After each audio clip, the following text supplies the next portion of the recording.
Good afternoon.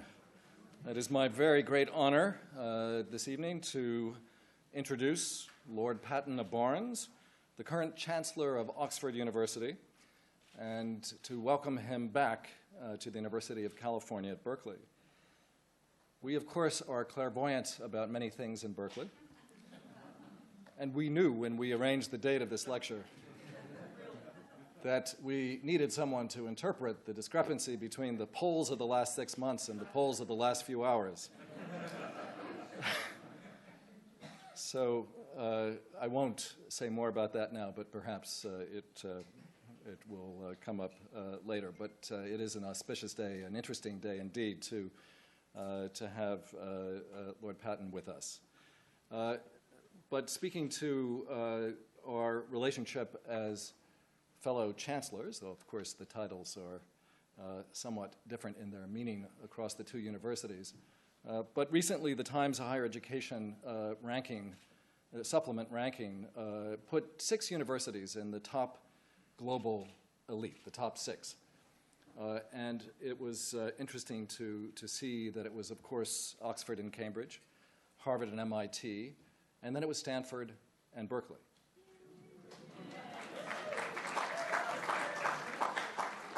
And after Berkeley, there's a big drop down, big step function down for the rest. So we are in that elite 6 naturally, and it is one, of course, of many things that we share in common and connections that we hold and we celebrate today with your visit.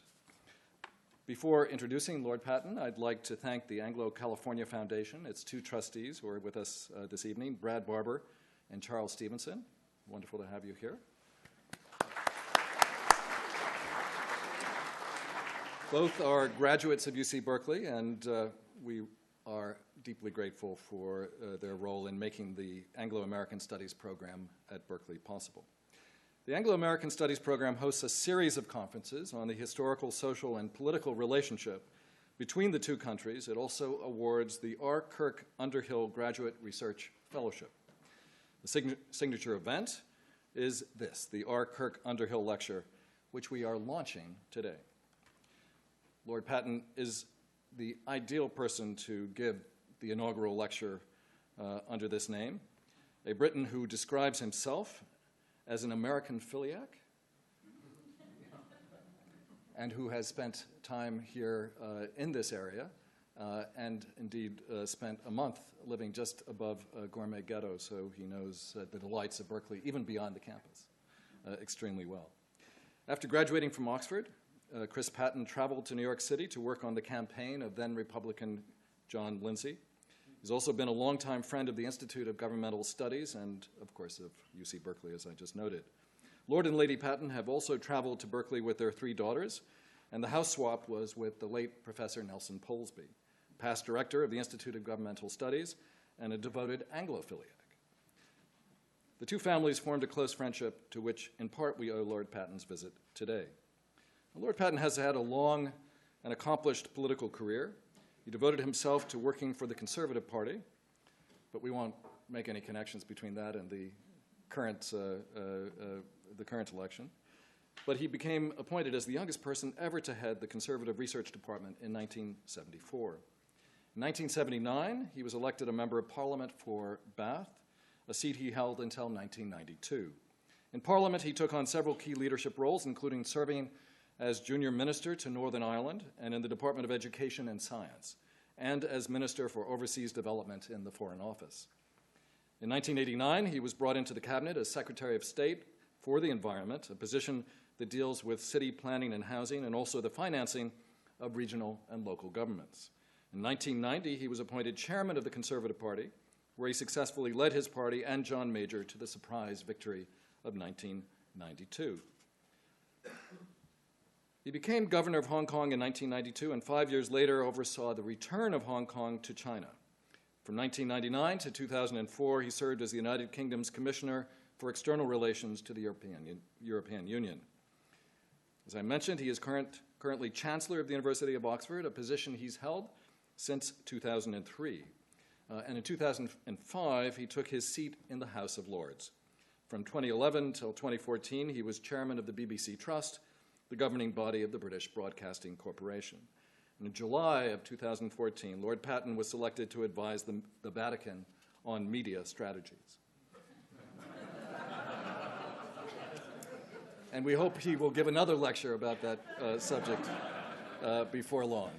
In any event, we are thrilled to have you with us today, along with Lady Patten. Please join me in welcoming to the podium Lord Patten to talk about Old Friends, New World.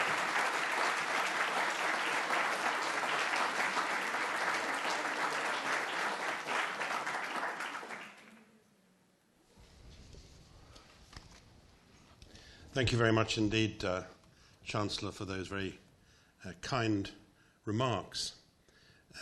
You mentioned my recent appointment in the Vatican. When it was announced, I had an email from my friend, the rector of Notre Dame. I've almost got the pronunciation right, but not quite. How have the French got it wrong all these years? And Father Jenkins said, you worked for Margaret Thatcher, you negotiated with the Chinese, you think you know about politics. Now he said you'll really know about politics. And I got the drift of that just before Christmas when I was, after one of my meetings, having lunch in the Vatican canteen, which does exist. And the Pope was there having his birthday lunch with cleaning ladies and kitchen staff and so on. It was a wonderful sight. And I said this to the Monsignor who looks after me in the Vatican. And he said, oh, well, you haven't heard the really good story. He said, coming over to lunch today, the Pope's the Pope-mobile was stopped by a crowd of pilgrims, and they pressed him to take a drink from a bowl, a wooden bowl of mate, that some of you may know it, that Latin American herbal drink. And the Pope, to the horror of his bodyguards, took the bowl and had a great swig of it. The bodyguards were furious, and they said to him, Holy Father, they said, you can't possibly just take a drink like that from people in the street. It could be poison. And the Pope said, what's the problem, he said. They were pilgrims, not cardinals.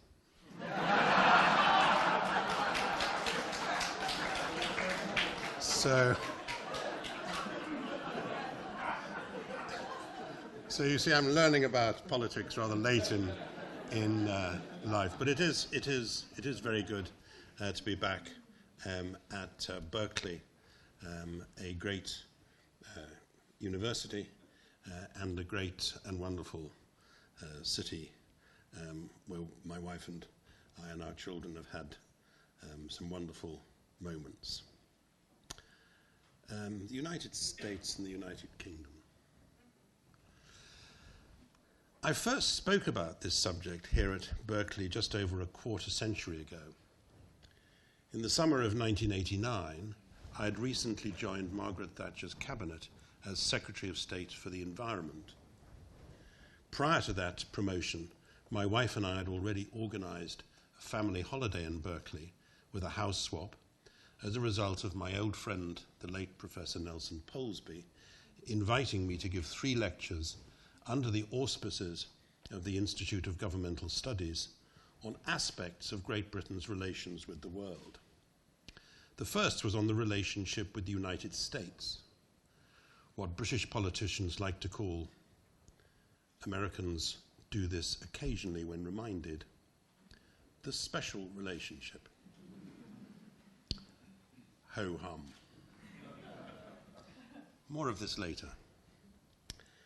I'd known Nelson since my days as director of the Conservative Research Department in the 1970s.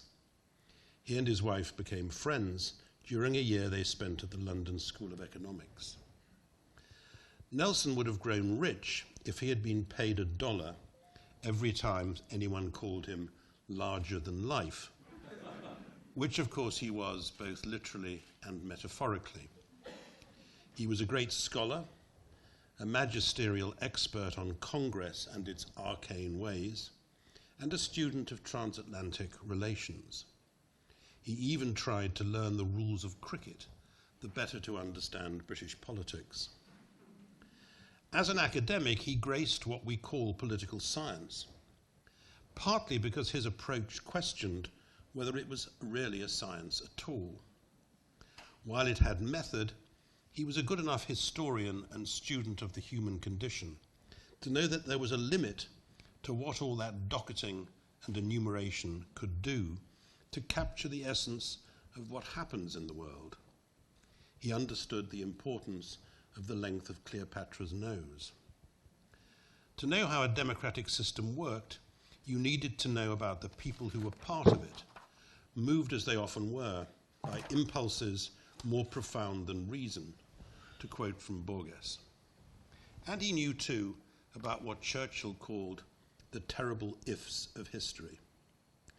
So we miss a great scholar and a witty and kind friend, and regret not least the passing of Nelson's peerless ability to eviscerate political correctness. How we miss you today, Nelson, in an age when even an old liberal Tory like me finds it difficult sometimes to navigate the shoals of what is allegedly acceptable verbal usage. In the last few years, we've had a number of technicolor examples of the transatlantic relationship in action. There's been nothing, admittedly, quite as incendiary as the burning by the British of the White House, or the American ambassador in London, the father of a future president, telling President Roosevelt that Britain was bound to be defeated by the Nazis, an outcome that he appeared to rather favour. But there have been recently some notable highs and lows. Highs might include the military cooperation in the first Gulf War. Mr. Blair would doubtless add to that Britain's support for and our share in President Bush's 2003 war of choice in Iraq.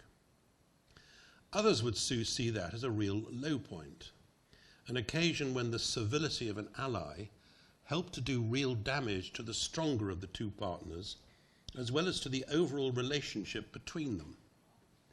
There are a few other less significant lows. For example, the perception in the Clinton camp during the 1992 presidential campaign that the then Conservative government in Britain was trying to assist the Republican president's re-election prospects. No one could point to a similarly controversial intervention in reverse in the British general election, which culminates today in the actual vote. The polling stations have now closed, and pundits on television are doubtless mulling over the meaning of exit polls and rival party claims. All that is the subject for another day, like tomorrow. The point I want to make now is that your relationship with us has only featured a couple of times in the early stages of a campaign, which has been for us so long and so uninspiring as to engender in some voters a draining away of the will to live. True, a few months ago, Mr. Cameron went to the White House for a powwow with the President, who evidently finds him an amiable colleague, which he is. And true, Labour's economic spokesman arrived in Washington at the same time to launch transatlantic proposals on the economics of social inclusion with Larry Summers and other like-minded Democratic Party economists. And it's also true that there were a number of sighting shots by members of the administration about the levels of defence spending in the United Kingdom, as well as in the other European NATO members.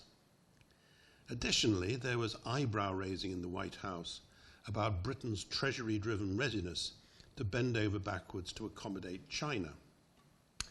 Other than that, foreign policy and security have barely featured in our election campaign, though the question of Britain's continued membership of the European Union has hung like a dark cloud over the whole campaign, an issue which could in time dramatically reshape our relationship with you. Perhaps this reflects Britain's reduced importance in the world, a consequence in part of the rise of Asia and in part of the passage of the years in a once great imperial power that is now a medium-sized, though not insignificant, European country.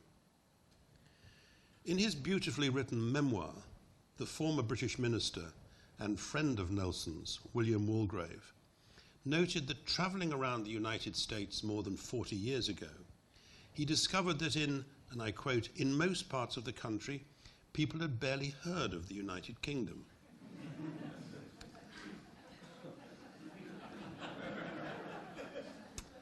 The clock ticks on.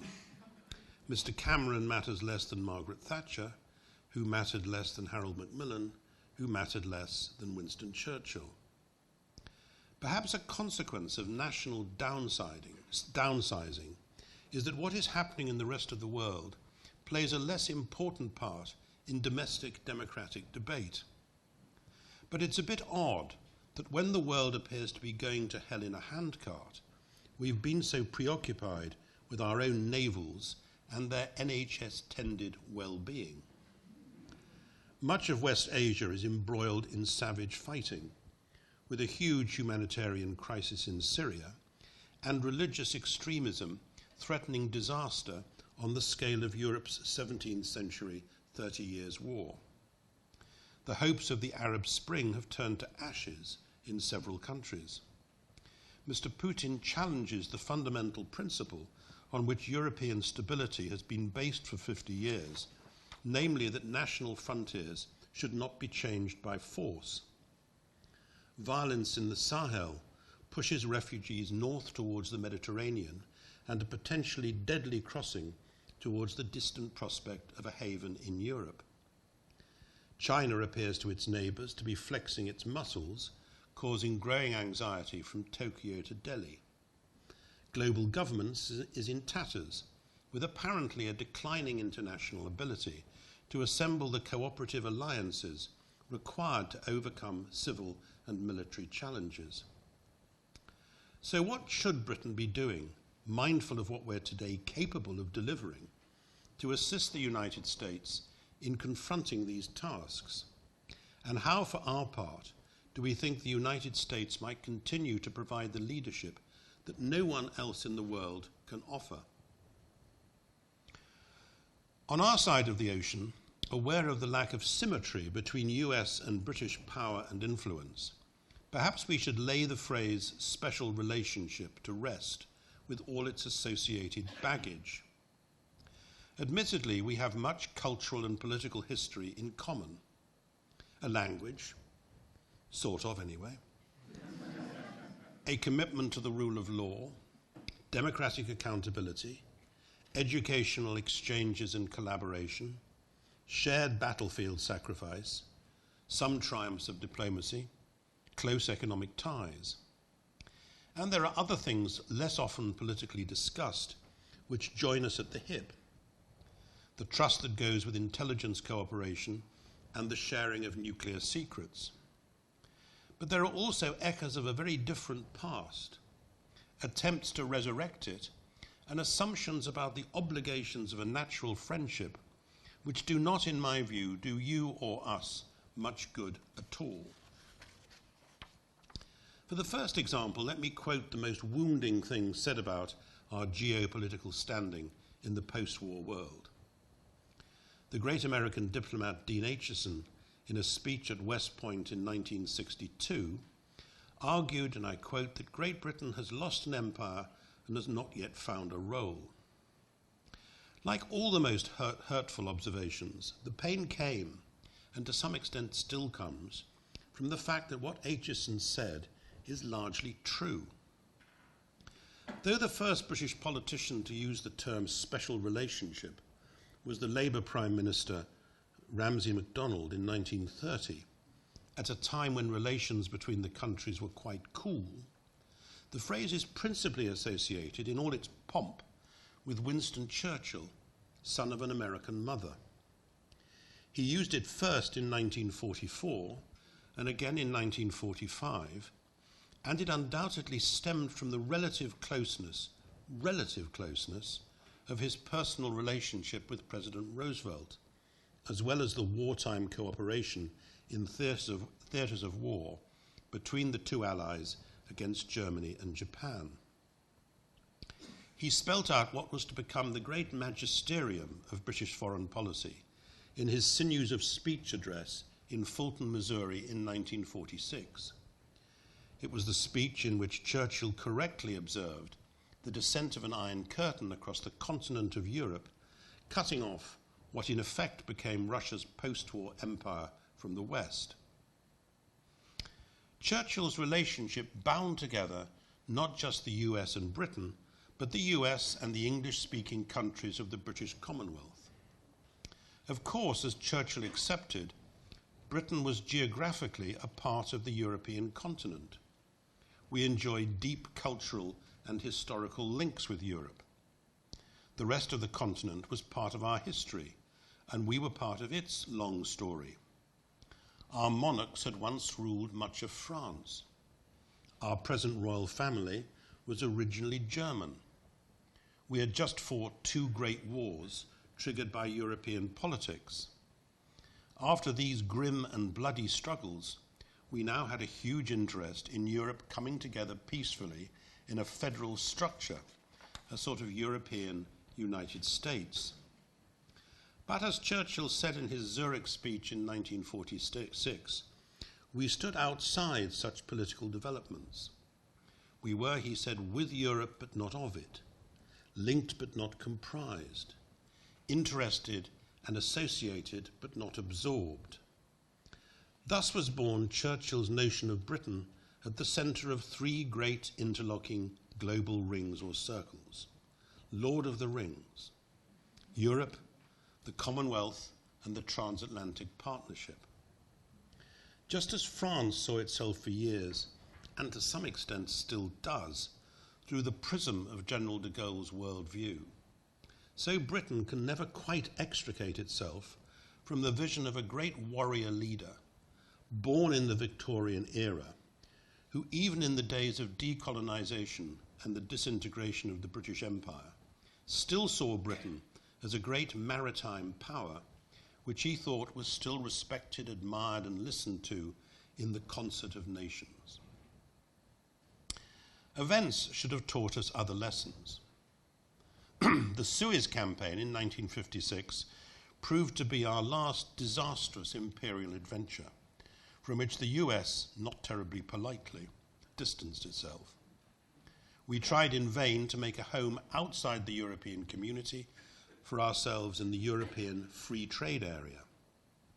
Too late to influence the early creative impulses of the organization that began to develop after the Messina Conference in 1955, we eventually went cap in hand to Paris and Brussels to join what became the European Union. Our empire turned into the British Commonwealth, in which, as one wag said, all the roads led to Washington. But a significant school in British politics and diplomacy continued to assert a virtual reality in which, semi-detached from Europe, the head of a multi-ethnic, multi-continental group of nations, we mattered, so they said, we mattered more to America if we kept our distance from the alleged federasts in Brussels. And however much Americans tell us otherwise, from the president down, we assert that we know best, indeed that we know much better than you do the Britain you would like to have as an ally. If only Washington knew what was really in your own interest.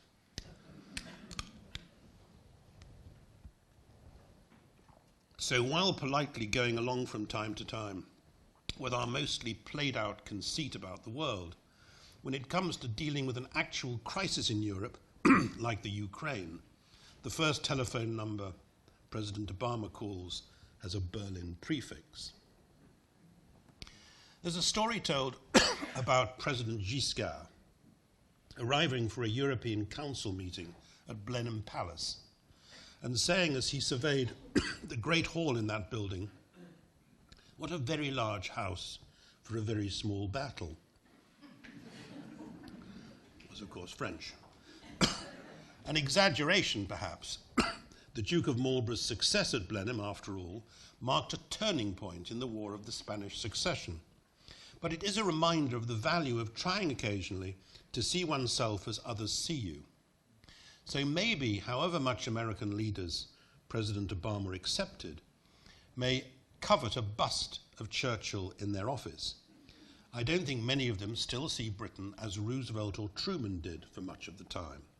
My first point, then, is that the longevity, at least in London, of the idea of the special relationship has complicated our efforts to work out our national interest in a fast-changing world, and in particular, our relationship with our European neighbours.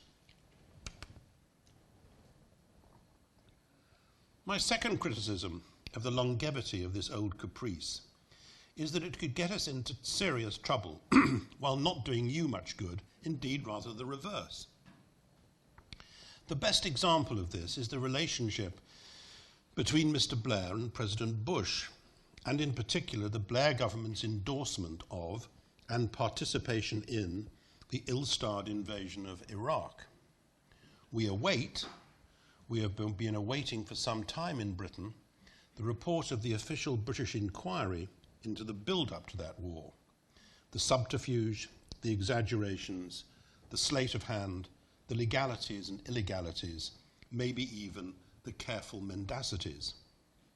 But even without that report, it's clear that a main reason for Britain's behaviour was Mr. Blair's belief, in the words of one of his advisers, that the correct way of underpinning our most important foreign partnership was to hug them close. To be fair to Prime Minister Blair, he does also seem to have believed in the cause of bringing down Saddam Hussein. How much of the rest of the neoconservative agenda he also bought remains a little unclear. Did he, for instance, reckon that the road to peace in Jerusalem led through Baghdad? Hugging you close involved giving you a guarantee from before the hostilities began that whatever happened to the pre-war diplomacy, we would be at your side, guns blazing. It meant surrendering any influence to moderate the Cheney-Rumsfeld policies, since other voices in Washington would simply be drowned out with the argument that we in Britain were in the bag, a surrogate for much allegedly sensible independent opinion beyond your shores. In the event, when you read some of the voluminous literature on that disastrous episode in unipolar excess, you find it difficult to find much evidence, military, diplomatic or political, of Britain's influence on events. We were a badge of respectability to pin on the administration's coat. We could have been better friends. Our own caution could have added to the weight of similar reservations expressed in Washington. As it was, you paid a high price in blood, treasure and international esteem and influence, and so did we, suffering diplomatic humiliation among other calamities. But hug them close went beyond Iraq. Let me give one further crucial example, Iran. Between 2003 and 2005, Iran's present president, Hassan Rouhani, was Iran's chief nuclear negotiator. The president at the time was the scholarly Mohammad Khatami, whose attempts to open up a dialogue with the West fell on very stony ground in Washington. Eventually, of course, he was replaced by the fiery populist Mahmoud Ahmadinejad. In Rouhani's talks, Iran offered 3 EU negotiating partners a deal on the nuclear program, which would have capped centrifuges at a low level, kept enrichment levels below weaponization, and converted enriched uranium into fuel rods that could not be used for military purposes. The British representative to the International Atomic Energy Agency at the time, Ambassador Peter Jenkins, has made clear that the European negotiators were impressed by what was put on the table. But the Bush administration put pressure on London to veto the deal, arguing that more concessions could be squeezed out of the Iranians if the frighteners were put on them.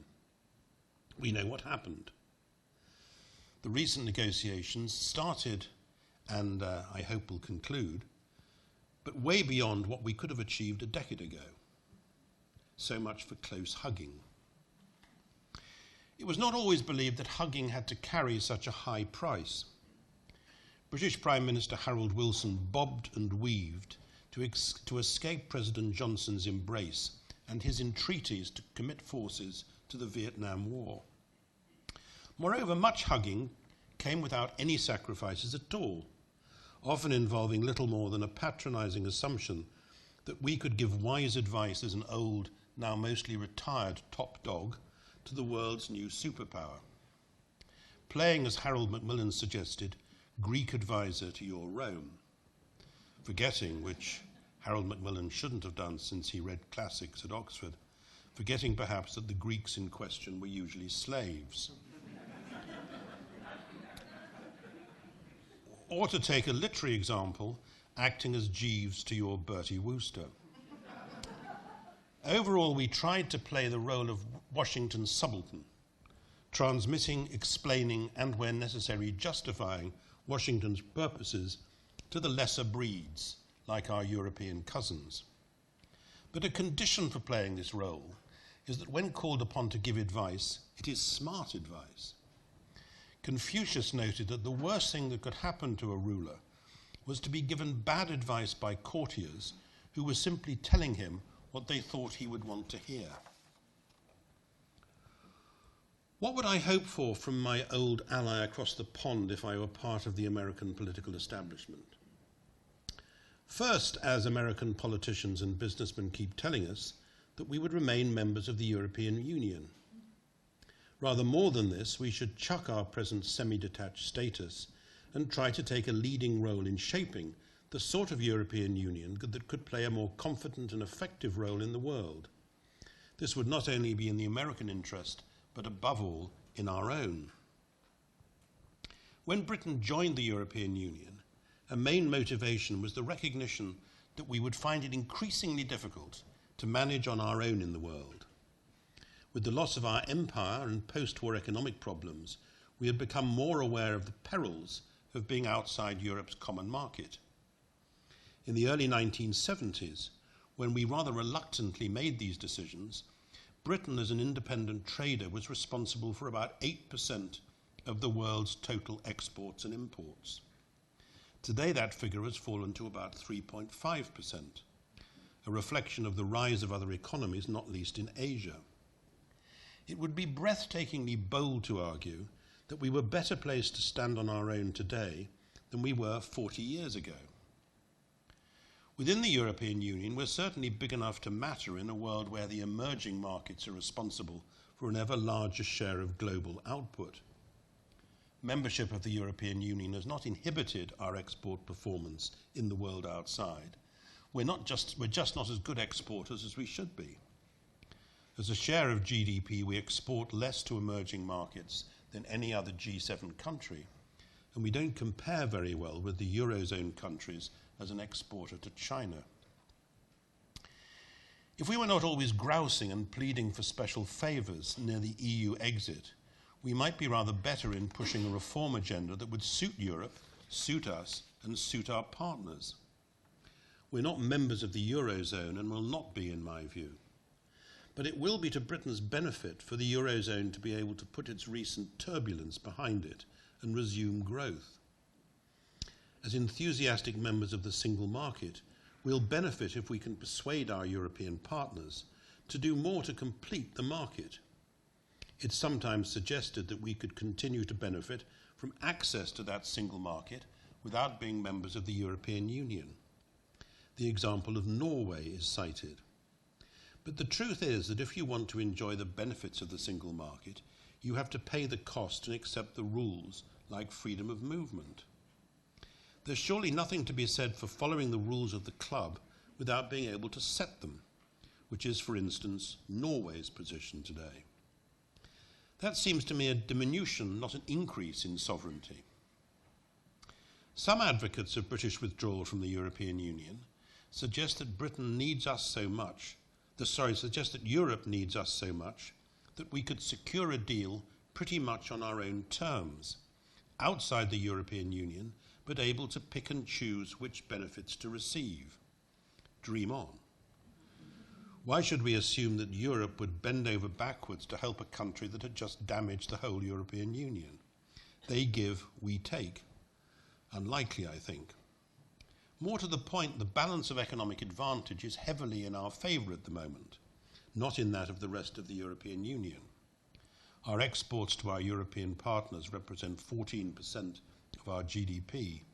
The European Union's exports to us stand at 2.5% of their GDP. Who needs whom more? At the heart of the European Union, we could and should remove more of the barriers that have limited competitiveness and the growth of the single market, for example, in services and e-commerce. We must also champion liberalisation of trade, pressing for the conclusion of the proposed transatlantic trade deal, which principally targets regulatory restrictions on the flow of commerce. It's also in our interest to complete a single energy market. This is especially important for our efforts to create a more effective external affairs policy for Europe. Here again, a more coordinated and cohesive European effort should be welcome to the United States. We've been brought up hard against the inadequacies of present efforts to shape a common foreign and security policy by Mr. Putin's bullying and mendacious efforts to recreate a Russian sphere of influence in Eastern Europe, beginning with the annexation of the Crimea, the invasion of eastern Ukraine, the destabilization of the whole of that country, and the growing pressure exerted on the Baltic states. Mr. Putin has been able in the past to use Europe's demand for Russian gas as a foreign policy weapon in a way that was not attempted by the old Soviet Union. So the first thing Europe needs is to ensure that the main Russian suppliers operate according to EU market rules, not varying price and delivery to support other policy goals. We should also diversify our sources of supply and increase our ability to move energy around within the EU. But Russia's challenge to Europe's post-war assumptions about peace and stability is so fundamental that it has to be seen as the major foreign and security issue for us in Europe. Modern Europe has been built on belief in self-determination and rejection of any idea that frontiers can be changed by force. Europe has allowed Mr. Putin to play one EU member off against others, to divide us in order to try to reassert heavy-handed Russian influence in the east of the continent. This is primarily a test for Europe, not the US. It is, as the French might say, an existential test for Europe. A test of our ability to stand up for what has enabled our continent to escape from a terrible half-century and combine capitalism, democracy, welfare, and national liberties. Europeans are not looking for a way of starting a new Cold War, but we should be resolute in standing up to behaviour designed to recoup some of the losses incurred by Moscow when that period of growing hostility came to an end with the liberation of half Europe. One of the great triumphs of the European Union has been the stabilisation of our continent with the spread of democracy and markets. We must not allow that success to be undermined by self-delusion and weakness. The amount we're prepared to spend to protect our own interests is a key element here. The establishment of NATO in 1949 was in large part the result of European countries pressing the United States not to return to its own shores after the Second World War, as it had after the First. The price Europe paid for this was the cooperative efforts with France and Germany at the heart of the whole enterprise to lay to rest the sort of aggressive xenophobic nationalism that had drawn the US twice in 3 decades into European civil wars. No wonder that the founding fathers of the EU had far better receptions in Washington after the war than in London. The aim of NATO was described by its first Secretary General as to keep America in, Russia out, and Germany down. The first 2 were accomplished very successfully, and as for the third, well, Germany became a democratic leader and the economic motor of the new Europe. America paid for much of this success, carrying the heaviest burden for the cost of the defence of Europe, which European citizens have simply taken for granted. With the fall of the Berlin Wall and the collapse of the Soviet Union, this has become more pronounced, with European citizens increasingly keen to cash in the so-called peace dividend. In the last 5 years, European governments have cut defence spending by between 10 and 15%. The United States is now responsible for 22% of the budget, and its total defence spending is about 3/4 of the total aggregate spending of all NATO members.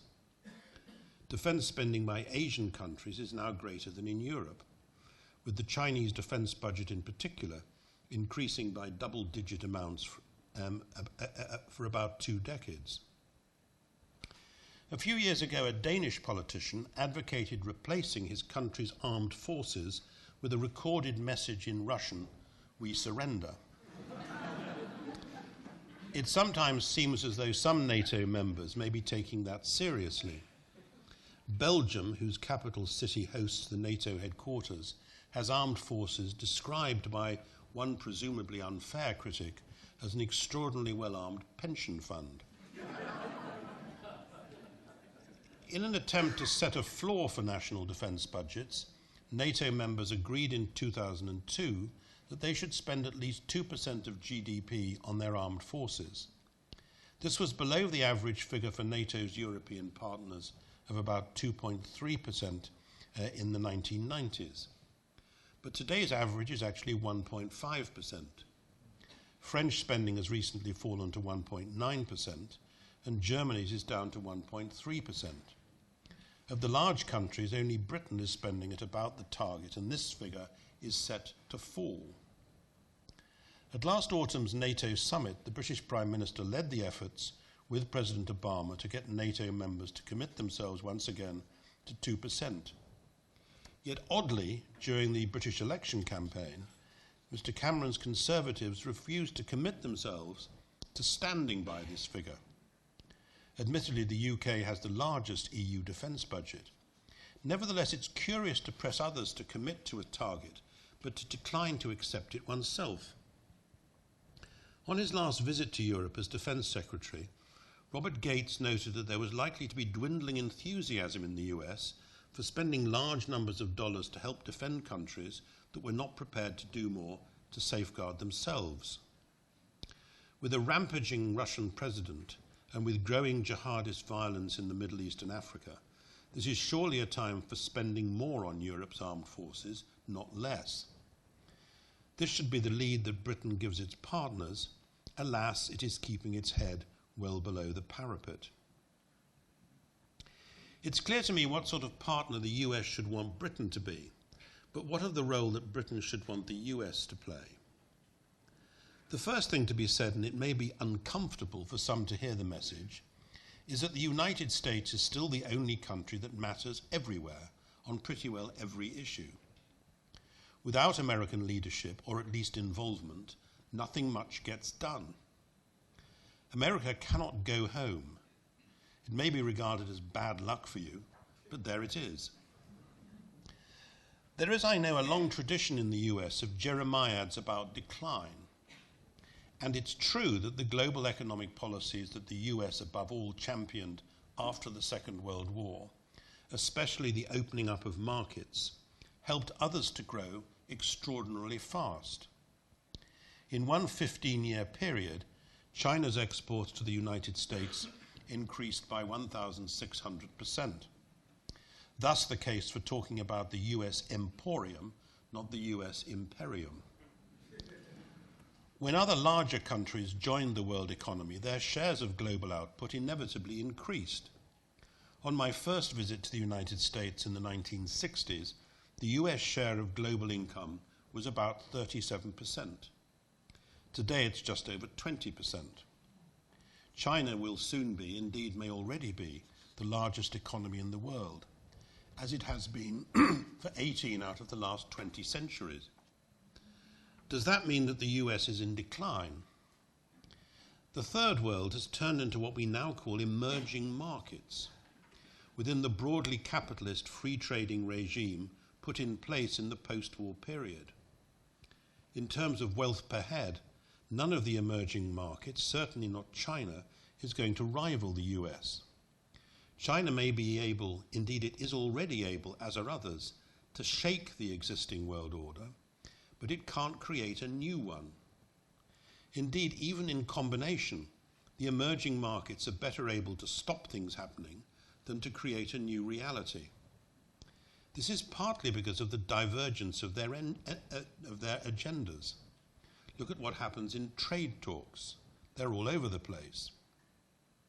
Needless to say, the US has to work harder to put together like-minded coalitions and has to avoid as well appearing to resent the rise of other countries, notably China.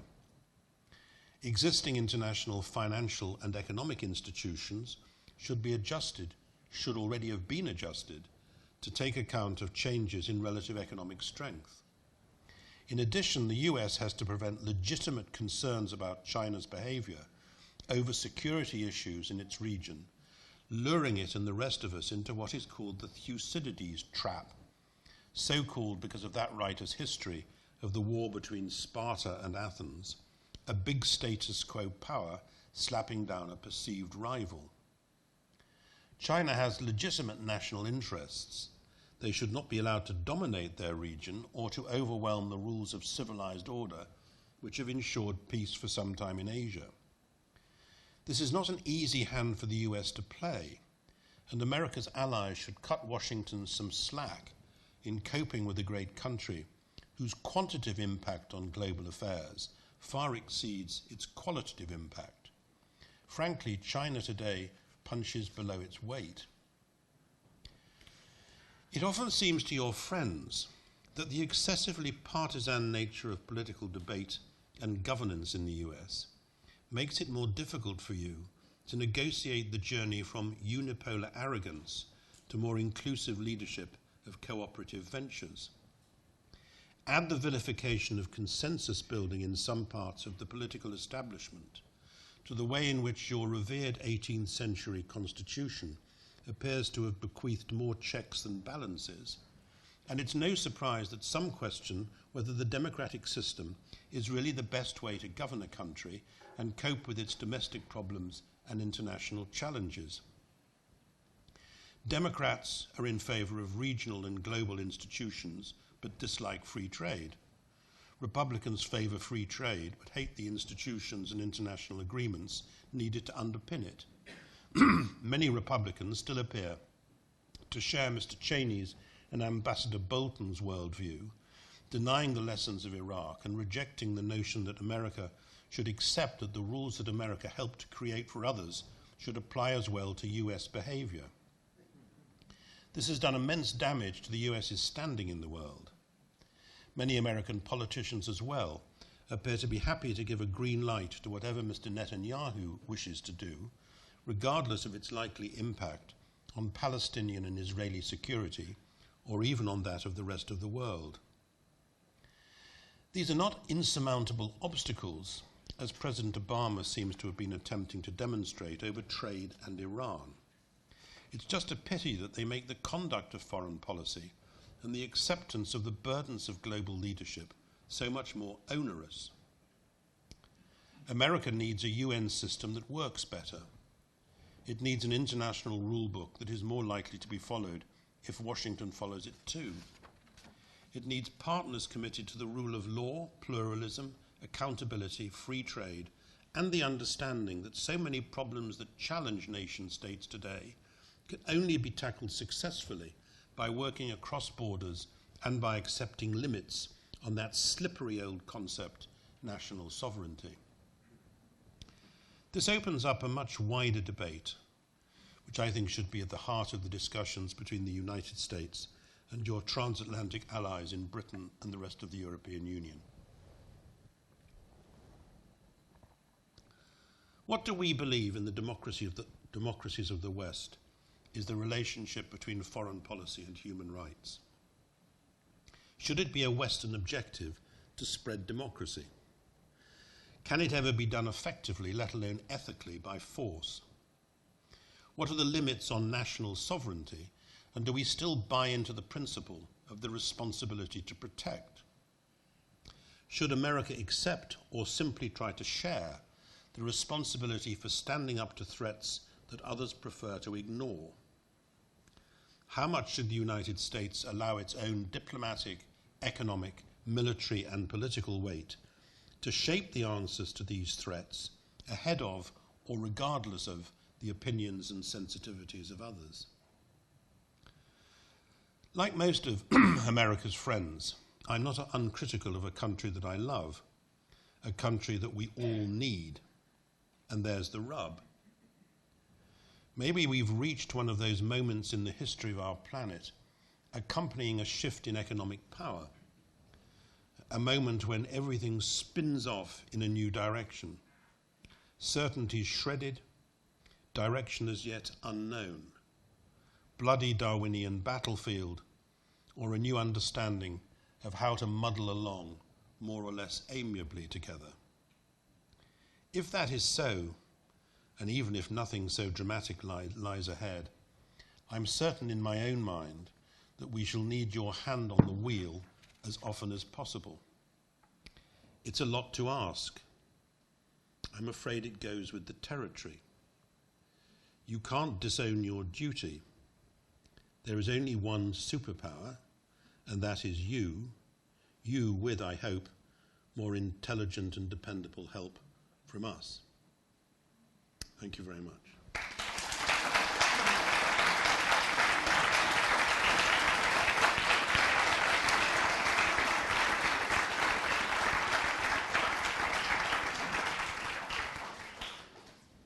Questions? Have we got time? Yeah, it's fine. Questions? You'd like to? Yeah, you need. Oh, there's one of those Frank Sinatra things coming. So you can sing "I Did It My Way" or ask a question. If the Conservatives can form a government, as the exit polls are indicating, they have pledged to hold a vote on leaving the EU. Can we assume that that will happen? How do you think it will turn out? Do you think that Cameron will actually campaign against it while putting it on the ballot? Well, let's start with the Spartan if. The difference between the polls over the last 6 months and the exit poll. I mean, somebody tomorrow morning is going to have spectacular quantities of egg on their face. Because either every pollster has been wrong for the last 6 months, or those who conducted the exit poll were wrong. I suspect it may be somewhere in the middle, but I also suspect that the Conservatives may have done better than the polls for the last 6 months have suggested, because of their ability, as I was saying to the Chancellor coming over, because of their ability to acquire late in the day, in the darkness of a polling booth, what is the most important attribute for a politician, that is the benefit of the doubt. I think most punters have rather low regard for politicians, even when they know who they are. But unless you're manifestly a villain, or unless you're manifestly incompetent, they're happy to give you the benefit of the doubt, if by and large they think you've earned it. And I suspect that they may have taken that view of Mr. Cameron, but let's see. What Mr. Cameron is committed to, for reasons which have, I think, more to do with the interest of holding the Conservative Party together than the national interest, though this is a problem which has been building since the 1990s, since the defenestration of Margaret Thatcher. What Mr. Cameron has said he wants to do is to fashion a new relationship with the European Union, that he wants in government to launch a renegotiation of Britain's membership of the European Union, and then on the basis of what he achieves, to put that result to the British people in a referendum, in or out. And he says if the terms which he's negotiated seem reasonably fair, he would campaign for a yes vote, and if not, the other way. It's not entirely clear to me what the terms of that renegotiation would be, because there are some things which are so fundamental to the European Union that you can't renegotiate them. For example, freedom of movement within the European Union. You can negotiate about how people can earn the right to welfare entitlement, to welfare benefits, having moved from one country to another. But it's very difficult to block a fundamental part of the treaty like that. So it's not quite clear to me how much he would actually want to change. Repatriating some powers to Britain, maybe. Maybe there are one or two other budgetary issues, but it's not a vast and radical reorganization of the EU, I don't think, though the EU is, like many human institutions made from the crooked timber of humanity, as I think David Hume called it. The EU is far from perfect. For those of us who are passionately concerned about this issue, one of the things which has been cheering in the last few days is the last polling done by one of our organizations, which is about to either throw eggs at other people or acquire eggs itself, suggested that if you asked people today whether they wanted to stay in the European Union or exit, they said they wanted to stay in the European Union by a margin of 24%. And I think that in an election, in a campaign, I think the majority would vote to stay in the European Union. But nobody should think that that is going to close down the debate, because the so-called Eurosceptics would straight away find some reason why it was unfair, why the question was wrong, why the thing had to be reopened again. I mean, some of them are, how can I put it politely, incorrigible. So I fear this debate is going to go on for some time, and it will do huge damage to my own party, just as free trade and the Corn Law did in the 19th century. Question at the back. Thank you very much. China has done a couple of things recently that are troubling. One is the apparent abandonment of the two systems, one country approach with respect to Hong Kong democracy. The other is the establishment of a forward base in the South China Sea. From your perspective, what would you recommend that the U.S. do in response to this? Well, the first is really a question of what the United Kingdom should do in response to China appearing to, if not abandon the joint declaration, which is an international treaty tabled at the UN, at least to nibble away at the edges of what was agreed. In particular, I mean, they've been bad on democracy, but particularly in relation to the appointment of judges, to academic freedom, to free speech. There are just enough things that have been happening to have disturbed people. The issue of democracy, we know what the young people of Hong Kong have said and done recently. It takes a triumph of Leninist public relations to get quite as many young people on the street opposing you as we saw in Hong Kong last autumn. But the British government should be much more outspoken when the Chinese appear to be backing away from their commitments. But there are some in Britain and some in other countries who think you can only do trade with China on the basis of civility, on the basis of doing and saying whatever they want you to say, which is nonsense. The Chinese, on the whole, do business on the same basis as everybody else. They buy what they want at the best price they can get it for. Why does Germany have vastly more exports to China than Britain? Because the Germans make more things that the Chinese want. When David Cameron was allegedly put in the freezer because he'd seen the Dalai Lama, British exports to China increased modestly. I think there is, I don't blame the Chinese in particular for playing up to this, but I think it's profoundly stupid and we shouldn't do it, and it's bad for China and bad for the rest of us.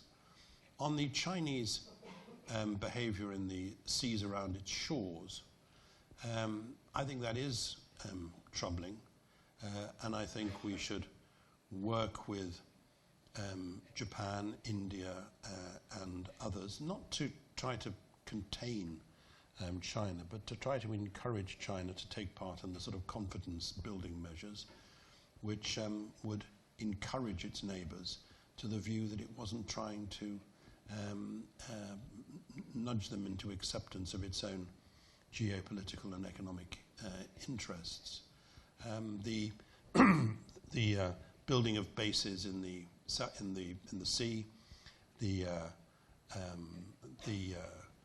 attitude of China to odd rocks here and there from the Spratly Islands east, all that is causing a lot of upset. It takes quite something diplomatically to have the Vietnamese urging the United States, for example, to continue to play an active role in the region. I don't think that Chinese diplomacy on all this has been terribly clever. But so, while, to go back to what I said earlier, I'm not in favour of us falling into the Thucydides trap. I do believe that you need to be firm with countries if you think they're doing the wrong thing, and by and large, I think the Chinese respect people who stand up to them. I mean, that was my own modest experience. Yep. Welcome back to Berkeley, and thank you in particular for your fulsome words about our mutual friend, the late and great Nelson Polsby.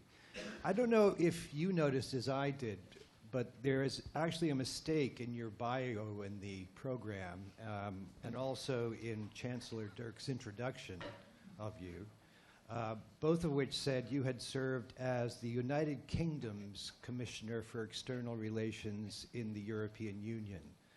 And if that's what you were, that's kind of a backhanded slight to your colleague in the Commission, Neil Kinnock.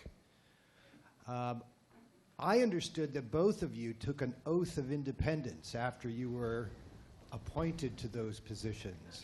To what extent did you serve as the United Kingdom's Commissioner for External Relations? I served, you're quite right to spot this venial or perhaps mortal sin. And I don't always check my obituary notices, so I didn't spot it. But you're quite right to say that I was a European Union Commissioner, not the United Kingdom's Commissioner. The only other person who picks this up with great regularity is a right-wing British politician called Norman Tebbit, who claims that by taking an oath to be independent minded when I was a European Commissioner, I somehow spat in the face of the Queen and undermined the oath I'd taken as a Privy Councillor to serve Her Majesty faithfully.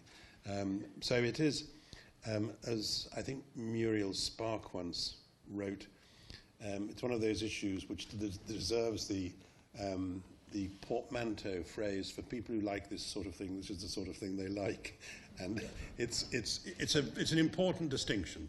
You're quite right, and I'm sorry I didn't spot it, but I was the European Commissioner, and didn't always agree with what my own government was doing. For example, Iraq, and had arguments in front of other European Union leaders with my own Prime Minister at the time, Mr. Blair, which may have been one of the reasons why he wasn't very keen for me to become President of the European Commission.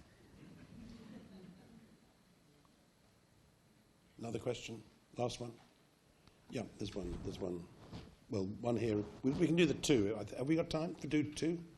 Two? One and then two. So I was struck by the extent to which some of the problems you were seeing stopping Britain moving in the direction you would like are at least arguably a result of broader cultural forces rather than something like a lack of political will.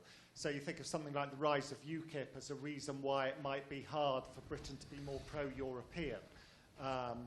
Or you think of popular resistance to greater funding on defence as being one of the reasons why Prime Minister Cameron might have felt a need to backpedal from his commitments.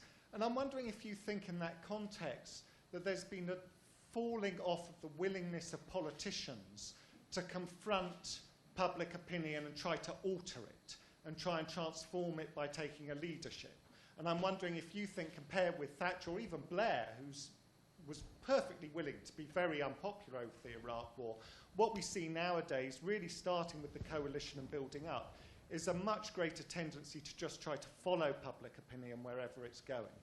Yeah, I agree. I agree with a lot of that. It's a very easy thing for an ex-politician to agree with. But no, I think political leadership isn't about finding out from a focus group what you should believe and how you should express it, and then going ahead and doing that. I think political leadership is saying what you think the country should be doing, and then challenging people to follow you in pursuit of that. One of the things which depresses me a bit is not just the politicians, or some politicians' failure to do that, but the extent to which politicians don't stand up for themselves a bit more. I think one of the features of this election campaign is the abuse which politicians have got from public in television programs and so on, and it's outrageous. I mean, you can think that politicians have made a bad job of things, but Britain isn't governed by a group of lying bastards. I mean, there are a lot of politicians who are trying their best, even if they haven't made a great fist of it, and I think that should be something that politicians are prepared to say for themselves. There is a more fundamental thing which has been happening, which depresses me a bit, and that is our tendency to accept sort of implicitly that we should be content with punching below our weight. Douglas Hurd, the former Foreign Secretary, used to say that Britain should try to punch above its weight. And that's why we retained a well-resourced Foreign Office, extremely well-resourced development programs, well-resourced military. We were proud of things like the World Service of the BBC. We were proud of higher education. You know, the sort of things that Joe Nye thinks constitute soft power.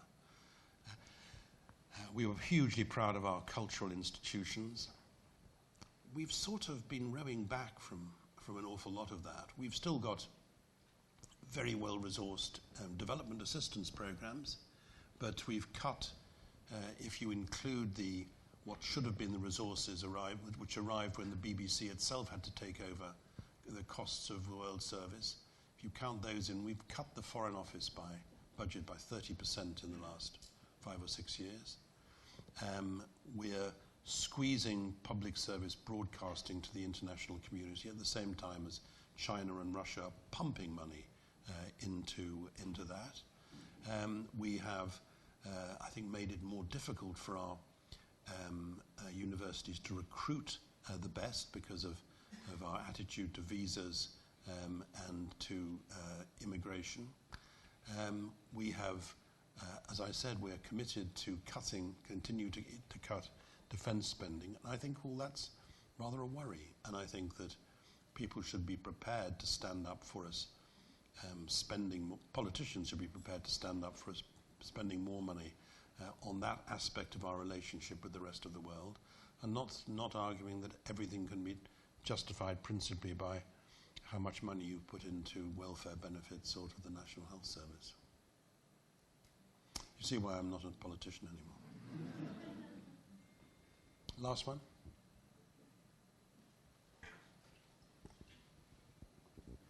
The one area where the special relationship, I think, continues is in the world of nuclear weapons. Britain is faced with a very large bill if it wants to remain a viable nuclear power. do you think they're ready, willing, and able to pay that price?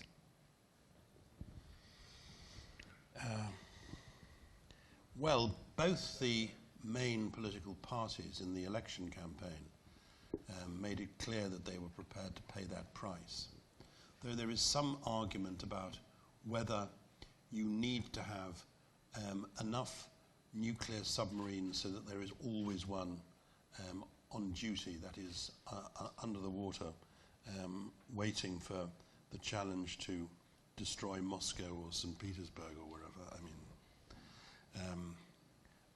I think it would be an extraordinary leap in the dark in a very uncertain world for us to decide we should give up our nuclear weapon. It's not independent. We couldn't really run it without you. I think it would damage our relationship with you if Washington thought it represented our resigning from any sense of our shared global responsibilities. I suspect that we will eventually find ourselves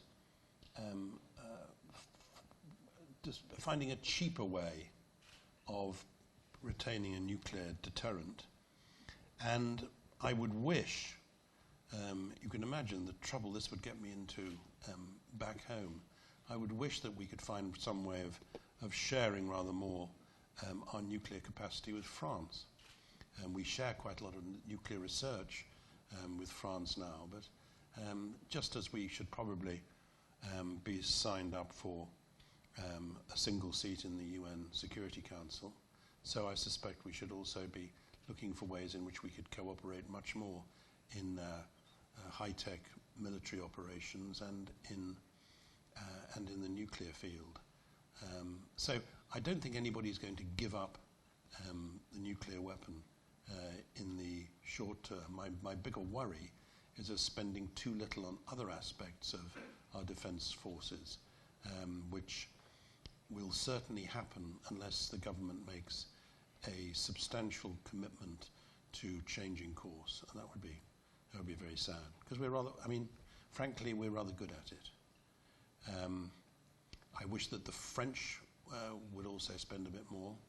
The Germans, as I said, only spend 1.3% of GDP. I don't mean to be rude to Germany or Germans, but it's true that my grandparents and parents' generation spent their time worrying about how much Germany was spending on armaments, and it's probably better to be in a position where you're worrying that they're not spending enough on armaments. But it is a great and successful democracy, and I just think it should be spending a bit more on the defense of Europe.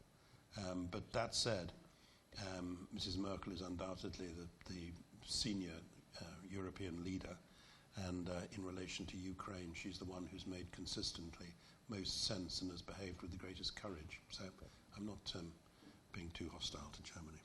But thank you very much indeed.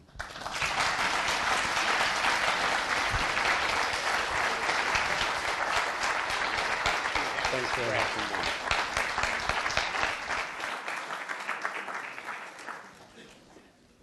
So, Chancellor Dirks has asked me to close this part of the proceedings. I want to again thank Lord Patten very much for agreeing to return to Berkeley and for providing us this brilliant and interesting and very wide-ranging set of comments.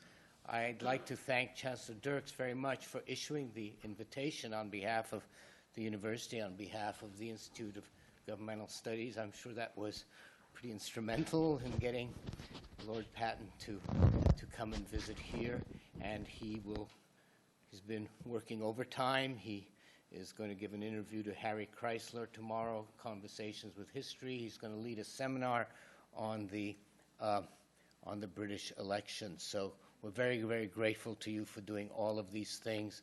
And again, thank you, Chancellor, for participating in this, and thank you, everyone, for coming to this inaugural Kirk Underhill lecture. Thank you.